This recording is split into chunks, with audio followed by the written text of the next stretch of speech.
One day, just few days ago, I was listening one of your Majlis Irfan tape, which was held in Lahore amongst the ladies. Come a bit closer because this is being recorded. I don't want it to be recorded feebly. Yes? That Majlis was held for the ladies in Lahore. Yes, I know that, yes. And one of the question was about Damm. Yes. I don't know how to put it in English. Correct. And I mentioned the Damm of snake.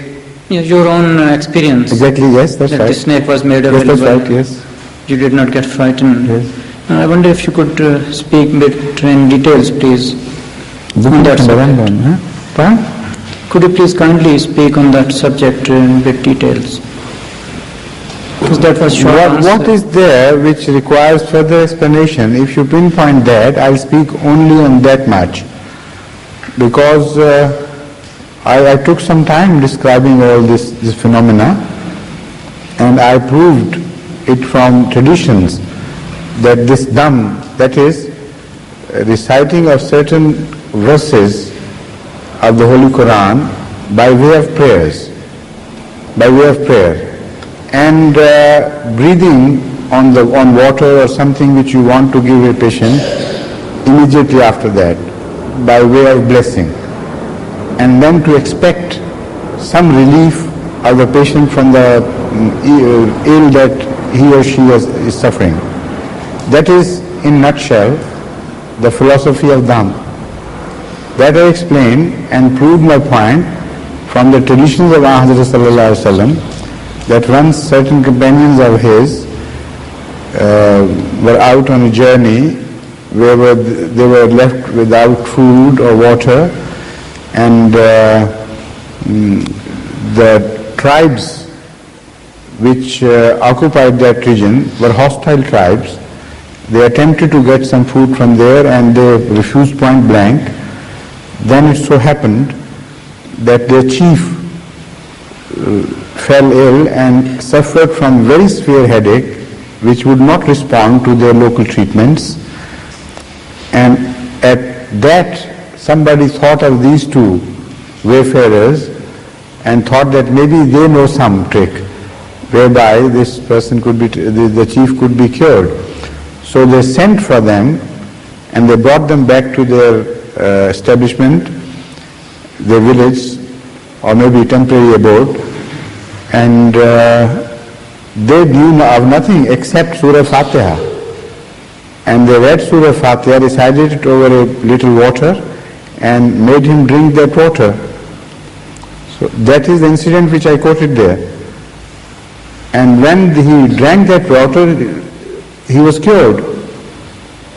So being very grateful to these two companions, the tribe's people gave them with some, loaded with them with some gifts like goats and other edible things and so on and so forth.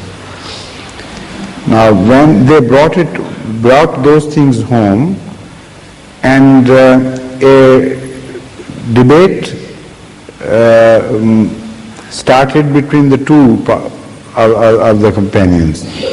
One believed that it is haram, that is forbidden, to sell verses of the Holy Quran. And because it amounts to selling the verse of the Holy Quran, I will not partake of this food which is given to us. The other said that no, it is not at all like that. That has a different meaning altogether. To sell the verses of the Holy Quran has nothing to do with this situation.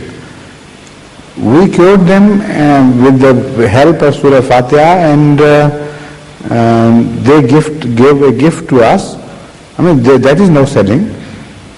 So when this debate reached Ahmad, he smiled and approved of the whole thing, whole incident, and said, "What have you brought? Show me, I'll also partake." So that all the fears or suspicions that might have been entertained by some, they would be removed, because when Ahmad himself would eat something of that, every other suspicion would be dispelled. So that is the incident which establishes. And also Ahmad asked a counter question. He said, who told you that Allah has told me that Surah Fatiha is all, one of the names of Surah Fatiha is Shifa, cure. So that was a way of telling them that you are so right, but it's so surprising that you, without knowing it, that is the way of saying, that without knowing, Allah had told me, you also correctly realized that Surah Fatiha should have some quality of cure. So not only this, the question of Damm was solved in that regard, but also the other question of money which somebody gives you as a present was solved. That shows nobody had demanded any money. That is a precondition attached to it.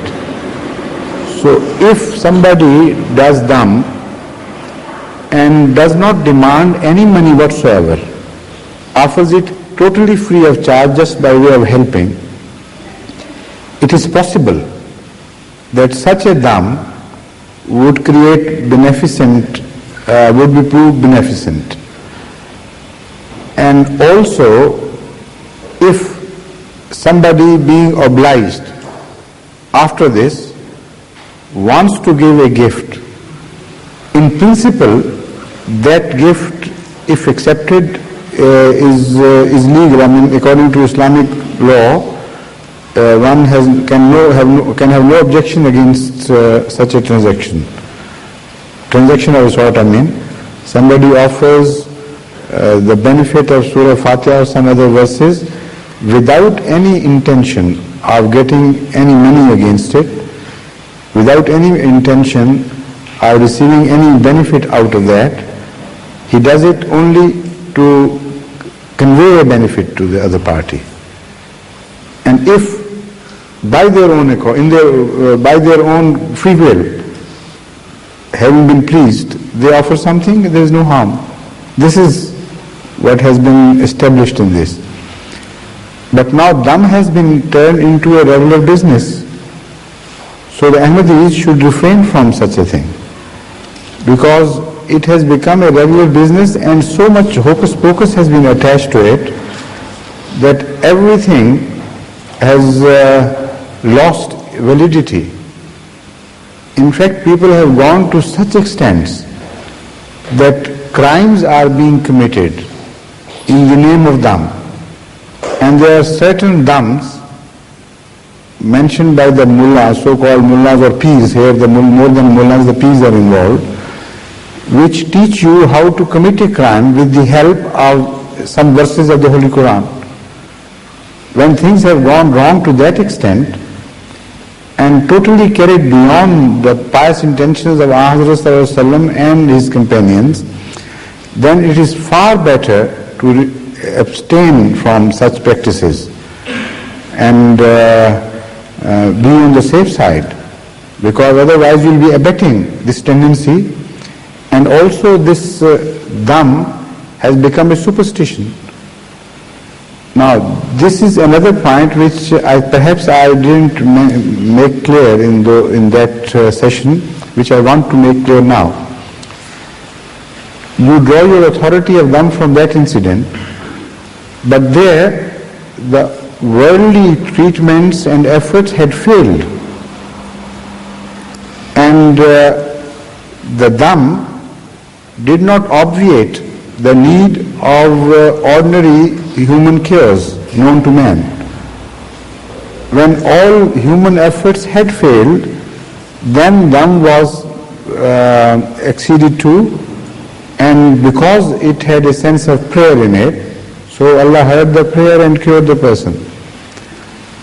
And maybe the water only plays a psychological part, or maybe there is some unknown phenomena to us whereby really some sort of blessing is transferred to the water on which you have breathed after reading some verses of the Holy Quran. But whatever the case may be, if you remain stuck to this situation, there is no harm.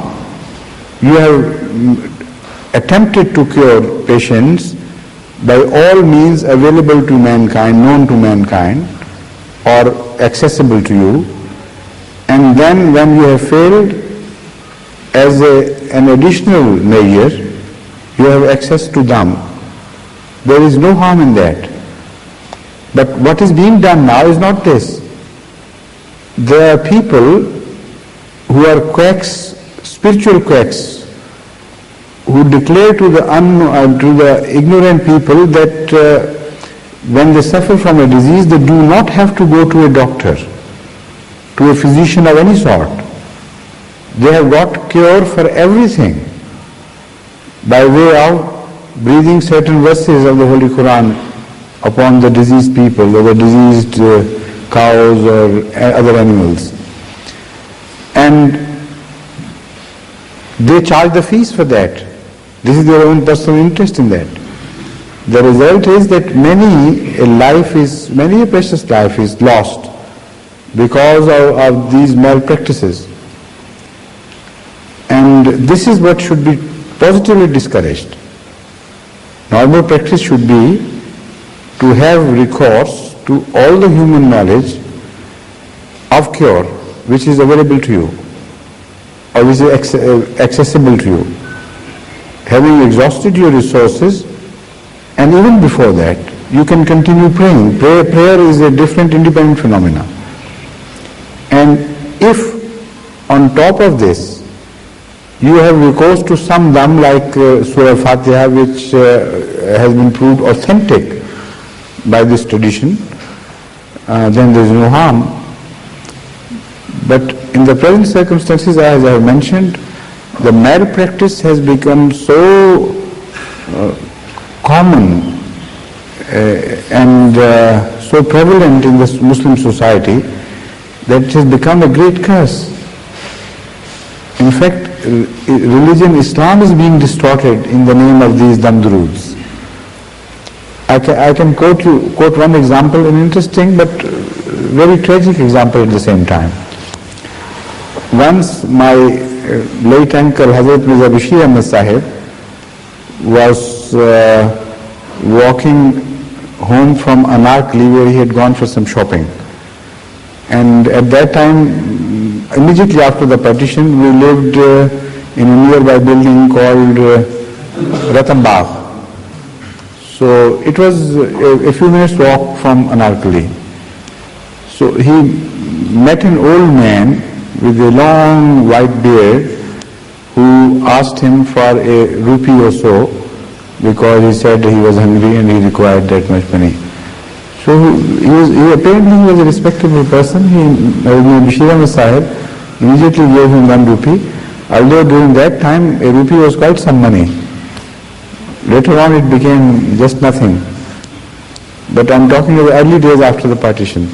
Anyway, this gentleman who had begged him for money, he became very pleased. And he said, "Look here, gentlemen, you stand here, you have done me a good favor, so in turn I'll do you a good favor." So Hazrat Bashir, out of curiosity, stood there and said, what is it you can do for me? He said, "I'll tell you a Damm, a trick by reciting certain verses, whereby from now on you can travel without ticket to anything, any place, all your life, and nobody will ever catch you." So he had a good laugh. And he was also shocked. He said, "Bade Miyan, what are you saying?" He said, yes, I know. I traveled from Karachi to here and nobody caught me." So this is what they have done to these originally holy traditions, very pious traditions. They have been distorted and turned it into the very opposite of what they stood for. Any other question, please? Yes. Asha sir, are you going to monopolize today?